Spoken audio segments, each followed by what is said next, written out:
Todos, boa tarde a todos. Eu quero agradecer a presença de vocês e anunciar que estou aqui ao lado do engenheiro Carlos Rocha e do jurista Marcelo Bessa, advogado, ambos contratados pelo PL. Muitos de vocês devem estar se perguntando por que eu resolvi pedir um relatório sobre o processo eleitoral. Eu queria responder a essa indagação lembrando que foi o próprio Tribunal Superior Eleitoral, lá atrás, que nos deu essa incumbência, abrindo a possibilidade de que o PL e outros partidos pudessem ter acesso ao sistema da Justiça Eleitoral e às instalações do TSE. Quero dizer que nós estamos aqui hoje com uma única intenção: contribuir para o fortalecimento da democracia do nosso país. Nós temos a certeza que estamos fortalecendo a democracia, fortalecemos o Brasil. Eu quero dizer com toda humildade que nós do PL não somos especialistas em segurança de dados. Por isso fomos atrás de técnicos que fizessem esse trabalho para garantir a transparência do processo eleitoral. Até porque eu, Valdemar, fui eleito com urna eletrônica. As bancadas do PL foram eleitas com urna eletrônica. Então é natural que se peça um trabalho de fiscalização para que não fique nenhuma dúvida em relação ao nosso sistema eleitoral. Dessa forma, contratamos técnicos e especialistas em segurança de dados para poder discutir tecnicamente com os funcionários do TSE o que é salutar e saudável para a própria democracia. Então hoje será apresentado pelo engenheiro Carlos Rocha, que liderou esse estudo técnico e que irá comentar aqui para vocês alguns pontos que merecem ser observados. E eu confesso que fiquei surpreso. Repito, esse relatório não expressa a opinião do Partido Liberal, mas é o resultado de estudos elaborados por especialistas graduados em uma das universidades mais respeitadas do mundo e que, no nosso entendimento, deve ser analisado pelos especialistas do TSE, de forma que seja assegurada e resguardada a integridade do processo eleitoral, com o único intuito: fortalecer a democracia para fortalecer o Brasil. Com a palavra, o engenheiro Carlos Rocha. Boa tarde a todos. Muito obrigado aqui pela oportunidade de falar com vocês. Em primeiro lugar, eu gostaria de destacar que esse ano nós tivemos um avanço muito grande, liderado pelo TSE, na transparência eleitoral. E é um processo de avanço.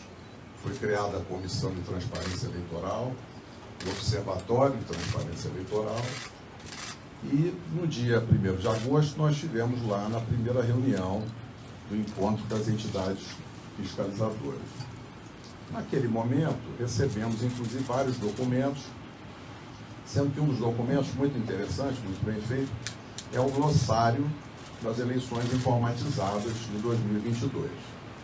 E nesse documento, então, estão descritas as funções dos diferentes arquivos que são gerados pela urna eletrônica. E agora, logo após o final do segundo turno, no dia seguinte, o TSE, numa ação de transparência extremamente positiva e de uma maneira pioneira, publicou os 3 arquivos no portal de resultados do TSE. E nesse portal, então, para cada sessão eleitoral aparecem 3 arquivos. O boletim de urna, cuja função é permitir às pessoas conhecerem os resultados de cada sessão e, eventualmente, fazerem testes na totalização. O segundo arquivo, que é o RDV, é o Registro Digital do Voto, que tem como fim, segundo o TSE, permitir uma eventual recontagem, um arquivo que registra todos os votos. E o terceiro arquivo, que o TSE nos liberou, foi o log da urna, que, segundo a orientação do TSE, é um elemento importante de auditoria para os partidos políticos e para as entidades fiscalizadoras.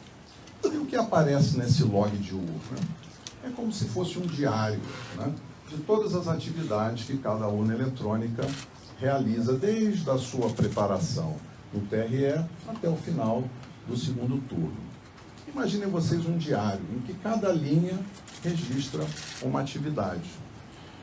Então, para o registro de cada atividade no log de urna de cada equipamento, o programa que constrói esse log, ele lê dois dados, duas informações diretamente do hardware da urna. Ele lê, digamos assim, a estampa de tempo, que é data, hora, minuto, segundo, e também lê o número de série da urna, que é chamado no TSE de código de identificação da urna. E é muito importante que essas informações estejam todas corretas, porque são essas informações que garantem a associação daquela atividade, daquele registro de atividade com o hardware, com aquele equipamento físico que realizou aquela atividade. E é importante destacar o seguinte: o nosso trabalho técnico de engenheiros, a gente faz isso para outras organizações do setor privado, e quem audita constrói, quem audita procura sempre colaborar com a organização auditada, e no caso aqui, é nosso propósito contribuir com o aperfeiçoamento do sistema e ampliar a confiança, seja dos eleitores, seja dos candidatos, em todo o processo eleitoral. Então, esse é o nosso objetivo. E nessa linha, então, seguindo a orientação do TSE, fomos analisar os arquivos log de urna, que é esse elemento de auditoria que pela primeira vez foi divulgado junto com os boletins de urna.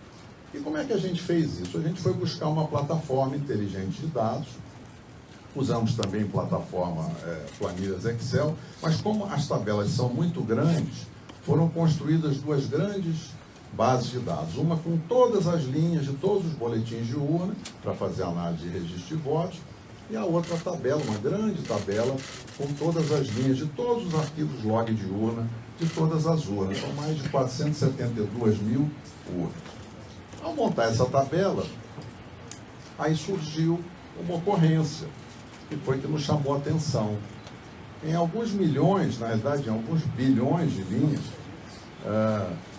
aparece apenas um número, que é um número inválido, ele está fora da faixa de numeração. Os códigos de identificação da urna, que são o número de série, eles vão até um valor de 2 milhões e pouco. E esse número que aparece lá é um número de 67 milhões e uns quebrados. Ora, buscamos diversas formas de encontrar mais informações, mas infelizmente ficou constatado nesse trabalho da equipe técnica que há dois comportamentos diferentes. Um comportamento das urnas novas, né? Que são as urnas modelo UE 2020, que chegaram recentemente. São pouco menos de 193 mil urnas, está mais ou menos 40,8% de todas as urnas.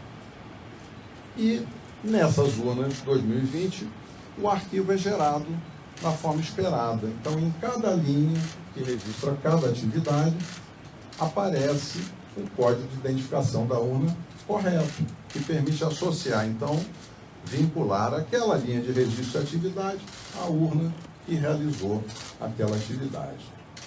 Quando nós fomos analisar as urnas antigas, que são as urnas de modelos de UE 2009 até UE 2015, essas urnas têm pouco mais de 279 mil urnas, o que dá 59,2% do total das urnas.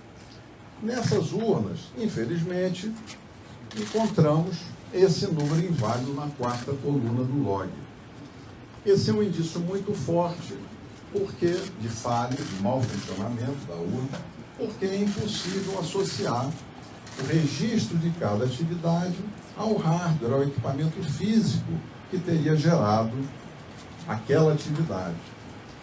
Isso, evidentemente, se tornou um problema, porque é muito desagradável ter esse indício de mau funcionamento, porque gera incerteza agora nos dados que são gerados por essas urnas. Por isso aqui nós gostaríamos de interagir construtivamente com o TSE e avaliar com eles. Existe lá uma previsão na resolução que abre a fiscalização, que é para se fazer exatamente quando ocorre um evento extraordinário, se fazer uma verificação extraordinária após o pleito, e é isso que a gente espera fazer na sequência dessa descoberta.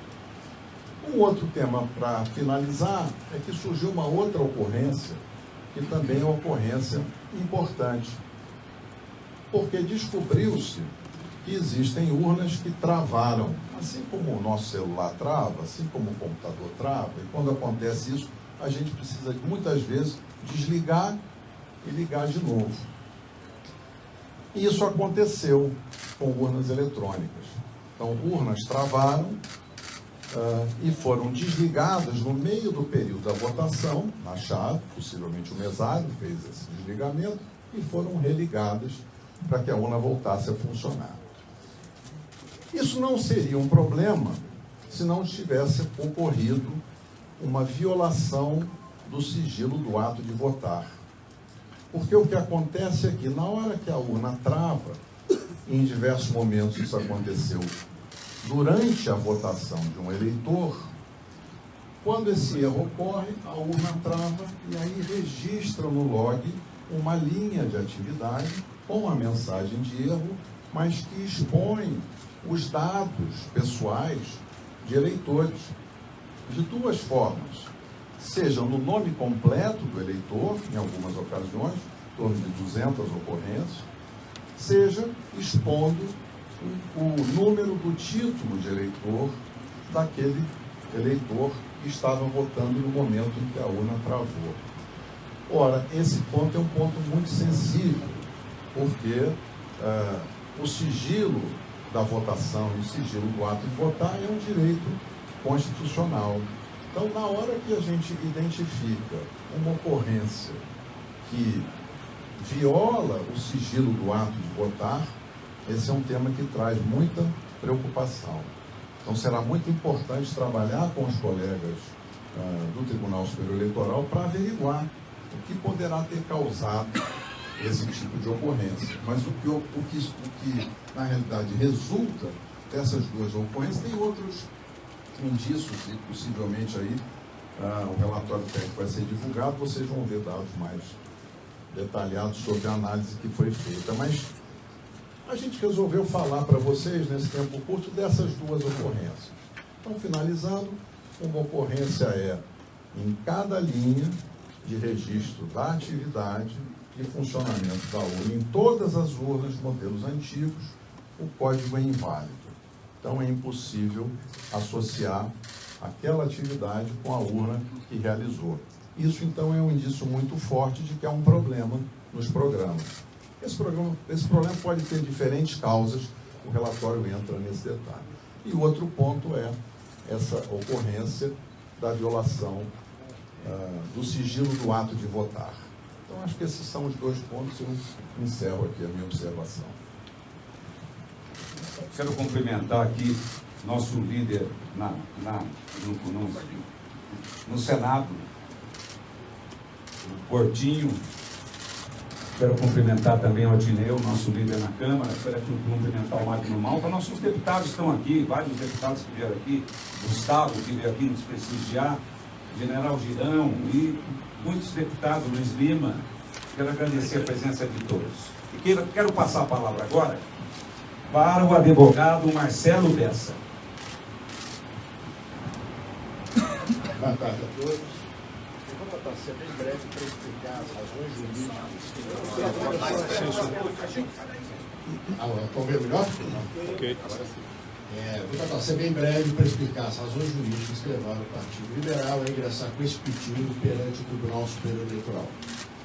Em razão desse relatório técnico gerado pela equipe que foi contratada pelo Partido Liberal para auxiliar no trabalho de fiscalização do sistema eleitoral e do processo eleitoral, o que é, inclusive, uma missão institucional de todos os partidos políticos, até por causa da resolução das resoluções, da legislação e da resolução 23173 do Tribunal Superior Eleitoral, esse relatório gerado apontou inconsistências nas urnas fabricadas anteriormente ao ano de 2020.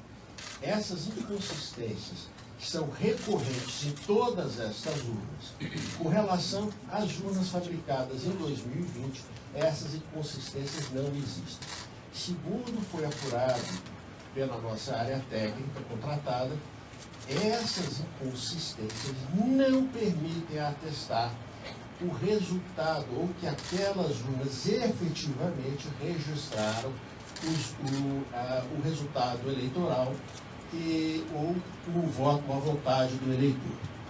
Isso não quer dizer que ocorreu uma fraude, mas é uma possibilidade de fragilidade que leva a que não se tenha certeza, segundo foi apurado pela nossa área técnica, e que aquelas urnas tenham credibilidade o suficiente para atestar aquela votação.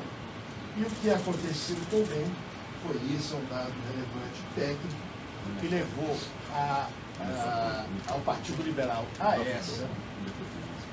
O que levou o Partido Liberal a essa decisão foi que nesses erros que são recorrentes nessas urnas de 2000, de fabricação anteriorizada 2020, que nessas urnas o resultado eleitoral aponta a vitória de um determinado candidato, o candidato Lula, num percentual de 52% contra 47% do candidato Bolsonaro. Por outro lado, nas urnas novas, em que é possível a certificação plena do resultado eleitoral, segundo a nossa área técnica, segundo o relatório que nos foi enviado, esse resultado é diferente. Nesse caso, o candidato Bolsonaro teria 51%, cerca de 50, pouco mais de 51% dos votos, e o candidato Lula teria 48,95% dos votos.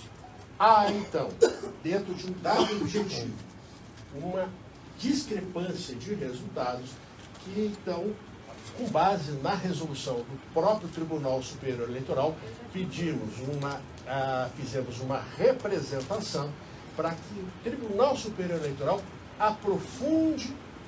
instaure e aprofunde um estudo para verificação da existência desse mau funcionamento e, em verificando que efetivamente houve esse mau funcionamento, que daí aplique as consequências legais que entender necessário. Então, o que o Partido Liberal fez foi apontar as inconsistências, segundo o que foi apurado pela nossa área técnica, e essas inconsistências, como elas levam resultados discrepantes, e essa é a função de qualquer partido político no processo de fiscalização, o partido levou a esses fatos ao Tribunal Superior Eleitoral e pediu as providências legais daí decorrentes. Muito bem, Marcelo, eu quero agradecer a atenção de todos, agradecer a atenção de todos, e agora o Altineu vai dar entrevista para vocês aí que vocês precisarem. O Altineu Cortez, nosso líder. Boa tarde a todos.